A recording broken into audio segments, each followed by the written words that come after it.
Good evening and welcome back to CNN Money Switzerland. I'm Ana Maria Montero with your latest headlines this Friday. The Swiss Federal Council is drafting a law to allow its coronavirus tracing app to be launched next month. The council plans to present the law in time for Parliament to consider during its June session. Meanwhile, it will issue a temporary ordinance next week to allow the app to be widely tested this month. This comes after lawmakers balked this week at introducing the smartphone technology, arguing that there is no specific legal basis for it. They are especially concerned about data privacy. And health authorities are also considering relaxing some of their recommendations for older people. The government has encouraged people over 65 to stay home, but Switzerland's Interior Minister Alain Berset today said that older people in good health should be able to go out now if they follow the right precautions. The new recommendations will be published over the weekend or Monday at the latest. Speaking of latest, the figures now show 30,207 positive coronavirus cases in Switzerland. That's 81 more than the previous day. Over 1,520 people have died. And Swiss Airlines said it plans to start increasing its capacity in June in response to a rising demand for air travel. The company plans to resume 15 to 20% of their original services next month, including 140 weekly flights from Zurich to 30 destinations in Europe and 3 weekly flights to the US. The changes to its timetable will be updated in all the booking systems shortly. And more than 20 million people lost their jobs in the US in April, by far the most sudden and biggest decline since the government began tracking the data in 1939. That's according to figures out from the Bureau of Labor Statistics today. Now, those losses follow steep cutbacks in March as well, when employers slashed 870,000 jobs.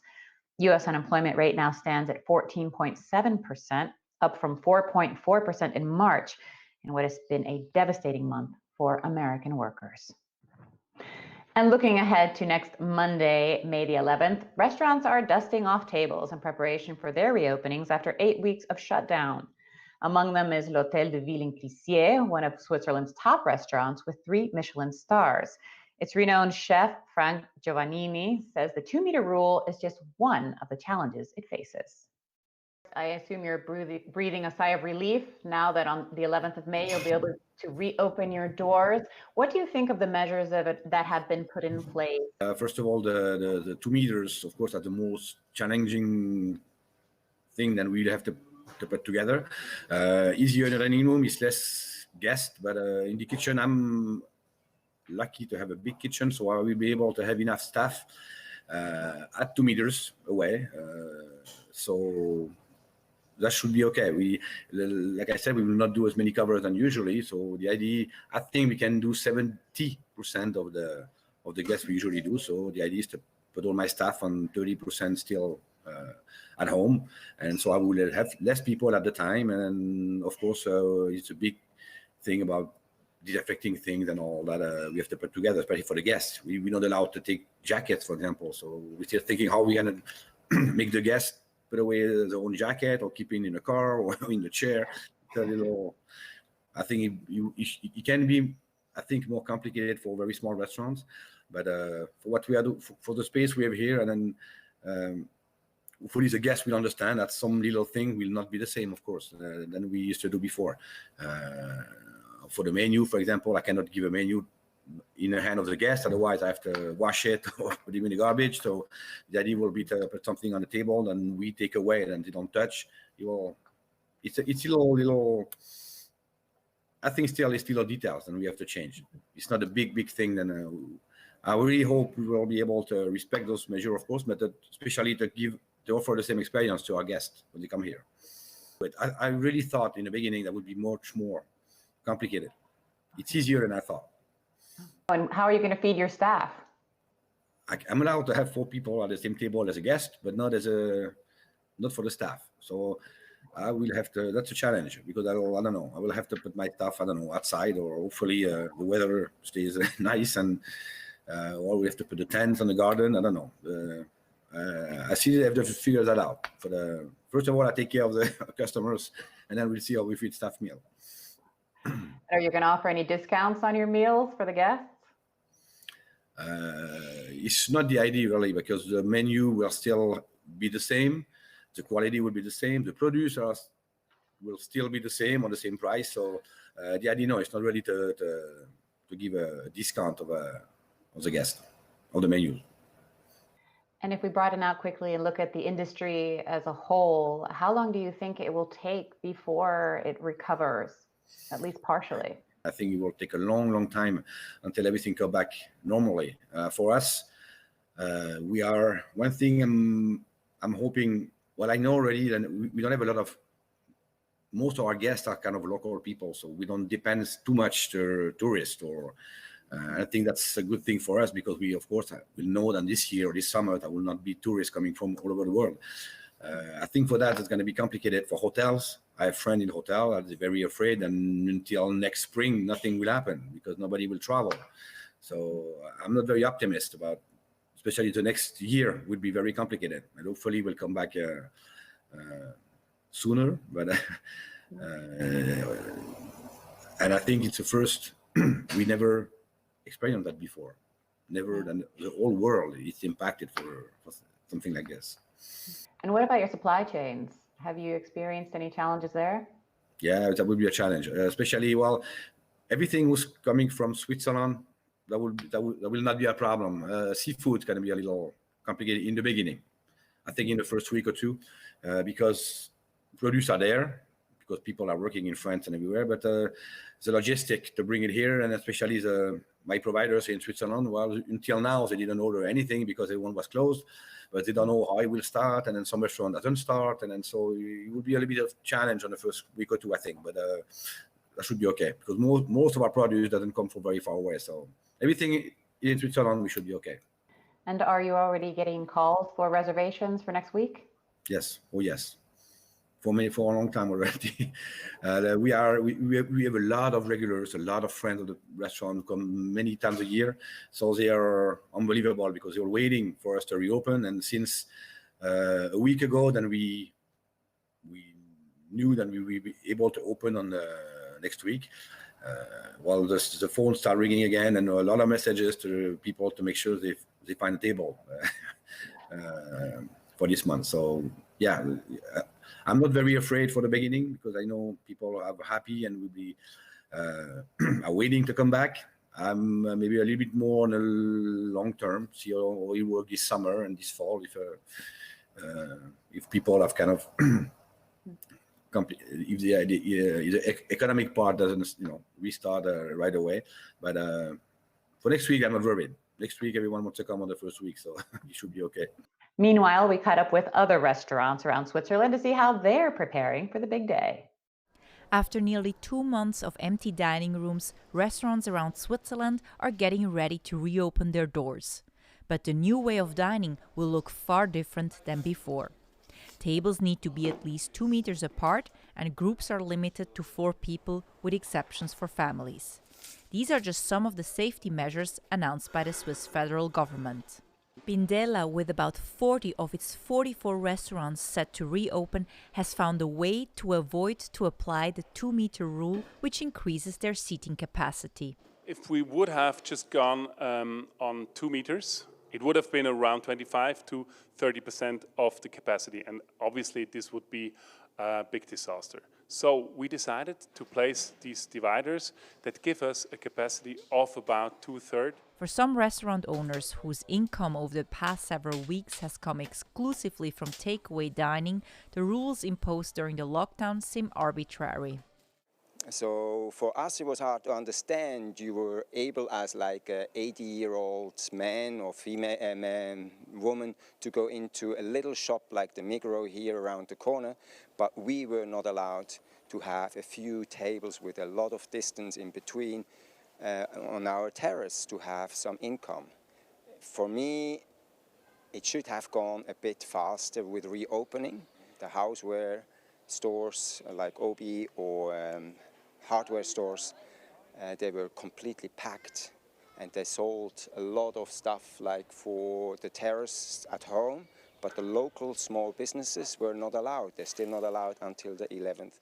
Initially, the Swiss government wanted restaurants to collect the names and contact info of their guests so that they could be traced back in the event of a COVID-19 case. Now the collection of guest data is no longer mandatory. Rudi Bindella is relieved. Obviously, there are some customers that want to be discreet in a restaurant eating, so we're happy that we are not mandatory to get these data. So if the customer wants to give them, we are ready, but if not, he doesn't have to. And with 140 reservations for next week at just this restaurant, Bindella is optimistic that people are eager to come back and dine starting on Monday, May 11th. And in other news today, Zug-based company Living Guard has developed a textile treatment that it says will destroy more than 99% of coronavirus pathogens on masks and wipes.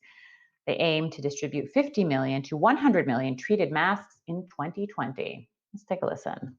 Explain to us, if someone has coronavirus and they happen to sneeze or cough, how this mask would come in handy. Okay, so if you look at the mask, a mask that we produce or we've designed is a 3-layer mask. So you have 2 layers of our fabric and a layer of filter media. So the filter media acts as a buffer. In any case, you need to block and get dust particles or the moisture particles out. But if we had 2 layers of fabric, the reason is that if you cough outward, the coronavirus, it gets blocked from the inside. And then you have a second layer to protect what's further going through the filter media and trying to go out. And the same thing happens on the way back. So if you have coronavirus in the air where you're walking around, it gets stopped by the outer layer, it gets filtered by the inner layer of the filter media, and then our layer again provides you full protection. So if you had, let's say, 10,000 viruses, essentially what would happen is between the 3 layers, nothing would get through. So that's the kind of protection we offer, because each layer does its bit. Just to be clear, you're not only producing your own mask, you're also supplying these materials so that N95 masks are also being used for frontline health workers. Yes, so we have manufacturing in Switzerland. These textiles are produced here. We are very conscious of quality and very conscious of what we produce. We've got DNA in our fabric so that we can take care of fakes. What we do is we supply either fab kits to manufacture the mask, or we have some manufacturing where we actually produce masks all across the globe. How many of these treated masks do you expect to be in circulation by the end of the year, and who will really be able to get hold of this and use it? Well, we started as early as February this year with one of our partners in the Middle East, Fine Hygienic, and they knew that we would get this data, but we never made any claims because we are a very, very serious company, and we need to make sure that safety data as well as killing data of the coronavirus were available. Through Fine Hygienic, we've got about 3 million masks in circulation. We've got about 500,000 masks in circulation in India. We're waiting for approvals from the US and from the EU to start getting these masks out over here. Australia has just granted us approvals. We have an approval in China. So a lot of countries are giving approvals. I guess by the end of this year, you can look at between 50 to 100 million masks being available to everybody through a variety of outlets. It could be Amazon or Walmart or any of the retailers or wholesalers. I understand you just mentioned that you are in touch with the FDA to try and get approval. What could this change for you if you do get a positive signal? Well, if we get an approval from the FDA, then we will sell these masks in the US, or we'll wait till they give it to us. The testing was done in a US university, and the professor doing the testing, Dr. Gerba, is affectionately known as Dr. Germ.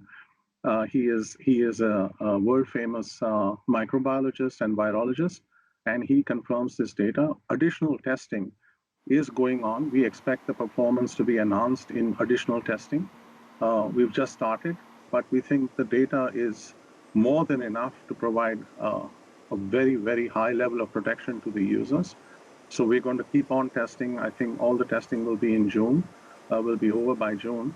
But we then want to come out with a pair of cotton gloves that you can wear, so you don't have to worry about, contaminated door handles or things that you touch with your hands. And then maybe a simple wipe that you can use to wipe surfaces with. That's it for now, but before we go, last night, sky watchers around the world looked up to enjoy stunning views of this month's supermoon, including here in Switzerland, as you can see, this shot taken from near Olten. This phenomenon happens when the full moon reaches its closest point to the Earth. This month's supermoon, known as the flower moon because of its appearance in springtime, was the third and final chance to catch one this year. Speaking of which, don't forget to catch up with all of our content on our website, cnnmoney.ch, and of course, stay in touch with us via all of our social media platforms. Thank you so much for joining us. Do take care, and we'll see you right back here next week.